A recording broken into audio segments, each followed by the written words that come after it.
How many corneas are needed a year in Singapore?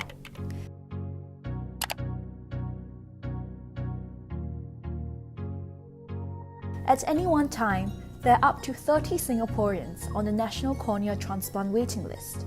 In 2017, the number of patients on the waiting list was twice the number in 2007. And yet, in January to March 2017, more than half of these corneas were obtained from international eye banks. Corneas turn cloudy and deteriorate with age, so the demand for cornea transplant is worsened by our aging population. We need cornea donations, and we need them now. Yet, there's a gap between our demand and supply. Now you might be wondering, what about HOTA? HOTA, also known as the Human Organ Transplant Act, is Singapore's organ donation scheme. Under HOTA, we are all assumed to be willing to donate our organs after death unless we opt out. It's the only time when silence equals consent. Because of HOTA, we would expect donor actualization rates to increase substantially, but in reality, they're not. So say we have these 3 deaths. A man who had a heart attack in the office. He eventually passed away at the hospital. Next, a woman who was knocked off her motorcycle by a car. She had no external injuries, but fainted and died later in the hospital from the trauma to her head. Lastly, a man who had a stroke at home. He did not make it to the hospital in time. Out of these 3, only the woman satisfies the conditions for HOTA to take effect, where the donor has to die of brain death in the hospital. In 7 years, only 365 of such deaths occurred, and in these deaths, about 77% of them are elderly patients whose organs are no longer suitable for transplant. That leaves an average of 12 brain deaths per year that fall under HOTA.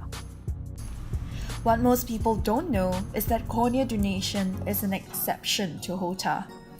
Unlike the rest of the organs under HOTA, corneas can be harvested 24 hours after death, regardless of whether it's cardiac or brain. In this case, failure to opt out no longer means consent unless family members approve on their behalf. This means there are more potential donors for corneas.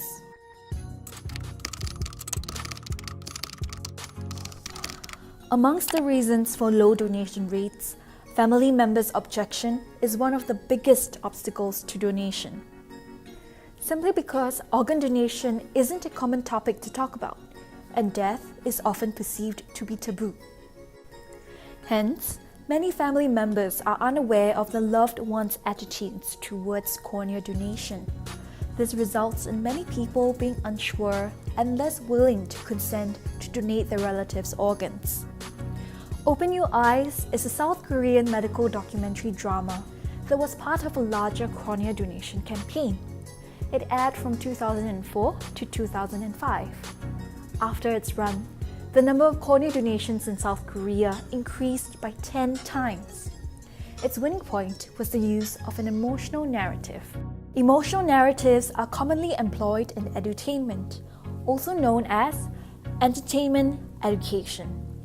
Edutainment is entertainment content that is intended to be both educational and enjoyable. Edutainment has proven to be successful in Singapore. The local television dramas have been especially successful in reaching out to 50 to 65-year-olds who spend up to 25 hours a week watching cable TV. As characters grow to become part of viewers' lives over time, dramas often weave topical social issues to spark talking points.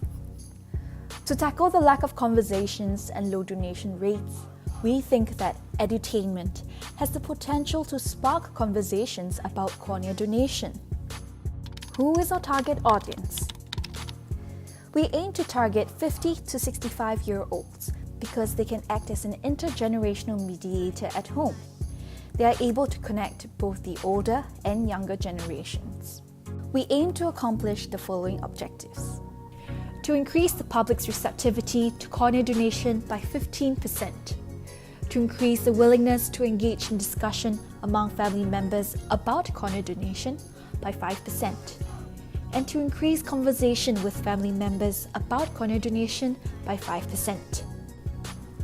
We made a 6-minute short film that encompasses the benefit of shared empathy, the shared understanding and emotional connection amongst viewers towards the plight of the characters in the video. Logos from medical institutions are included as support for credibility. The tonality of the video is serious, dramatic, and highlights family unity. It revolves around a family whose eldest son had a brain death. His parents struggle with consenting to donating his corneas as his death was too sudden. Eventually, they agreed to the donation as they had conversations regarding his intentions prior to his death. The video ends off with the younger son mourning the loss of his beloved brother, but determined to share his post-mortem wishes with his family.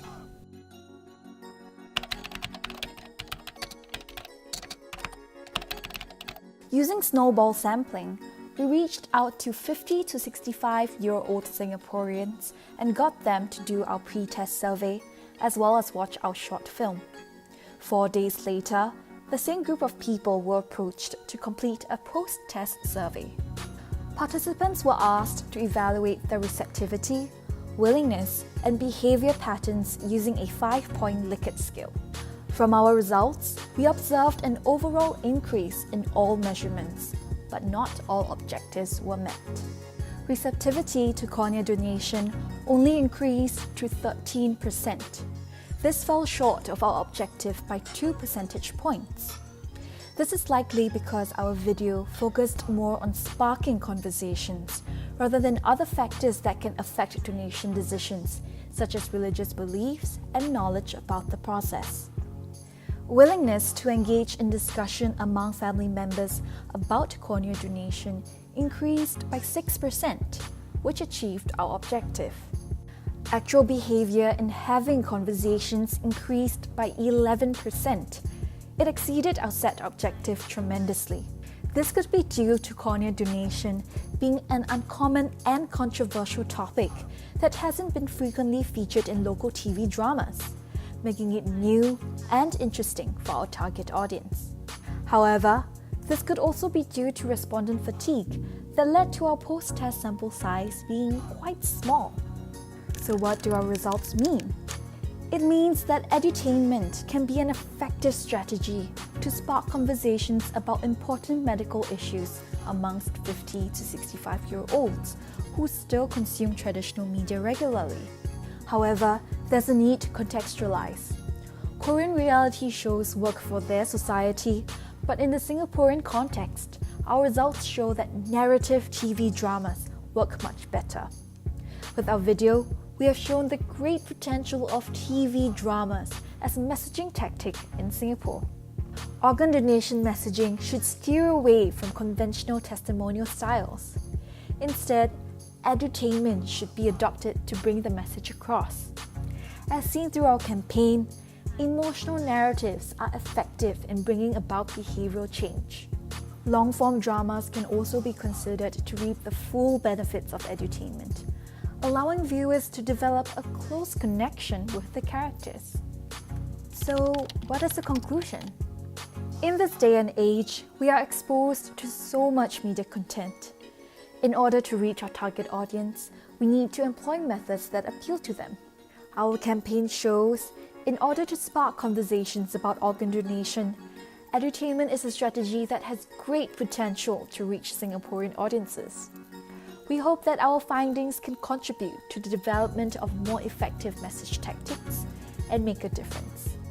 And for all of you watching, say yes I do to conversations.